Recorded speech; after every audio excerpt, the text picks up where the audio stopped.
रमज़ान का महीना हम सब जानते हैं कितना खास है, पर क्या कभी सोचा है कि हमारे प्यारे नबी पैगंबर मोहम्मद सल्लल्लाहु अलैहि वसल्लम इस महीने को कैसे गुजारते थे? चलिए, आज उनके उन्हीं खूबसूरत और एकदम सादे तरीक़ों को समझने की कोशिश करते हैं, जिनसे वाकई आज भी बहुत कुछ सीखा जा सकता है। अपनी जिंदगी में पैगंबर सल्लल्लाहु अलैहि वसल्लम ने 9 रमज़ान देखे, तो सवाल ये उठता है कि उनका रोज़ा रखने का, उनकी इबादत का, उनका अंदाज कैसा था। आइए इसी को समझते हैं। बस 3 शब्द: सादगी, बरकत और दिली सुकून। सच पूछिए तो यही उनके रमज़ान का निचोड़ था। और ये एक ऐसा सबक है ना, जिसे आज की हमारी इस भागदौड़ भरी जिंदगी में हर कोई अपना सकता है। रमज़ान के महीने से नबी सल्लल्लाहु अलैहि वसल्लम को एक गहरा लगाव था। ऐसा कहा जाता है कि इस मुबारक महीने में उनकी इबादत और उनकी दरियादिली, मतलब उनकी जनरोसिटी, एक ऐसी तेज हवा की तरह हो जाती थी जो बिना किसी भेदभाव के हर किसी तक अपनी भलाई और अपनी खैर पहुंचाती थी। और देखिए, वो इस महीने की अहमियत कैसे समझाते थे। वो अपने साथियों से, अपने कंपेनियन से 3 बार एक ही सवाल पूछते थे। तुम जानते हो तुम किसका इस्तकबाल कर रहे हो? सोचिए, 3 बार, ताकि इस महीने की जो ग्रेटनेस है, जो अहमियत है, वो सबके दिलों में अच्छे से बैठ जाए। अब बात करते हैं उनके रोजे के एक बहुत ही अहम हिस्से की, और वो है सहरी, यानी सुबह होने से ठीक पहले का खाना। और ये सिर्फ पेट भरने की एक रस्म नहीं थी, नहीं, ये एक ऐसी आदत थी जो हिकमत यानी विजडम और रहमत से पूरी तरह भरी हुई थी।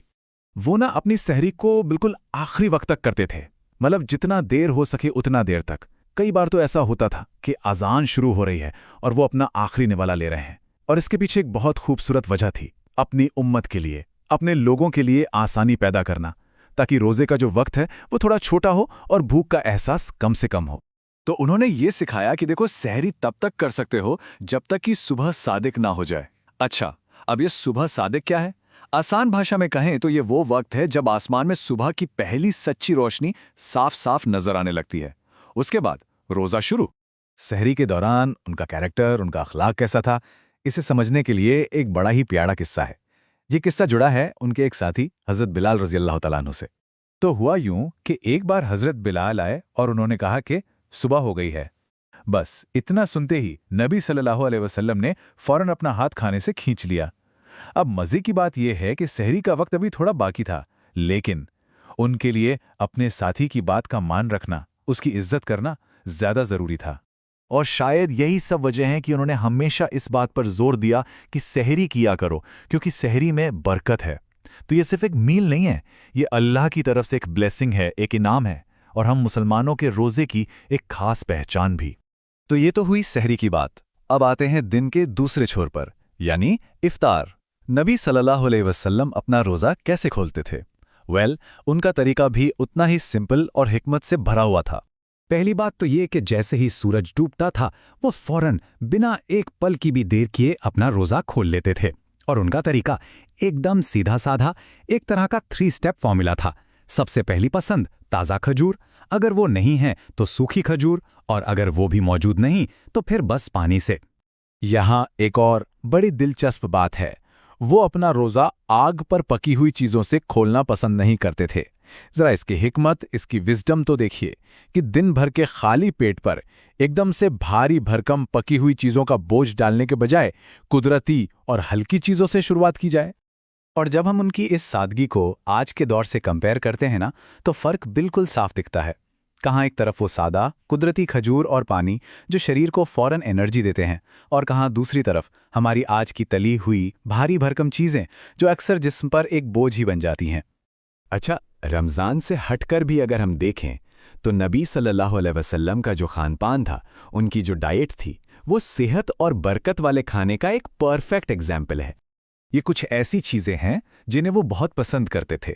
इसमें खजूर, अंगूर, अनार जैसे फल हैं, तो वहीं गोश्त और जौ की रोटी भी है, और हर एक चीज अपने आप में सेहत और बरकत से भरपूर थी। लेकिन इन सब में भी ना, खजूर का एक अलग ही मकाम था। उनकी सबसे पसंदीदा खजूर थी अजवा, और वो अक्सर कहते थे कि जिस घर में खजूर होती है उस घर में कभी फाका नहीं होता, यानी उस घर के लोग कभी भूखे नहीं रहते। जरा सोचिए कितनी गहरी बात है ये। उन्हें गोश्त खाना भी पसंद था, और उसमें भी खास तौर पर दस्ती का गोश्त, जिसे हम शोल्डर मीट कहते हैं। जो शोरबे यानी स्ट्यू में पकाया जाता था। ये भी उनकी सिंपल लेकिन न्यूट्रिशियस खाने की पसंद को दिखाता है। तो इन सारी खूबसूरत बातों से, इन रिवायतों से हमारे लिए, हम सब के लिए क्या लेसन्स हैं, क्या टेकअवेज हैं? देखिए, उनकी जिंदगी से जो प्रिंसिपल्स मिलते हैं वो आज भी उतने ही रेलेवेंट हैं, उतने ही कीमती हैं। एक्स्ट्रावैगेंस के बजाय सादगी अपनाना, दूसरों के लिए मुश्किलें नहीं बल्कि आसानियां पैदा करना, अपनी सेहत का ध्यान रखना और इन सबसे ऊपर अपने बनाने वाले के साथ अपने कनेक्शन को और मजबूत करना। और इन सब चीज़ों के सेंटर में एक बात है कि रोज़ा सिर्फ भूखा प्यासा रहने का नाम नहीं है, बल्कि रोज़ा एक ढाल है, एक शील्ड है, एक ऐसी ढाल जो इंसान को हर गलत काम से, हर बुरी बात से बचाकर रखती है। तो आखिर में ये एक सवाल हमारे सामने आता है कि आज की हमारी इस कॉम्प्लेक्स मॉडर्न जिंदगी में हम नबी सल्लल्लाहु अलैहि वसल्लम की सादगी वाली इस टाइमलेस विजडम को, इस हमेशा कायम रहने वाली हिकमत को अपनी जिंदगी का हिस्सा कैसे बना सकते हैं?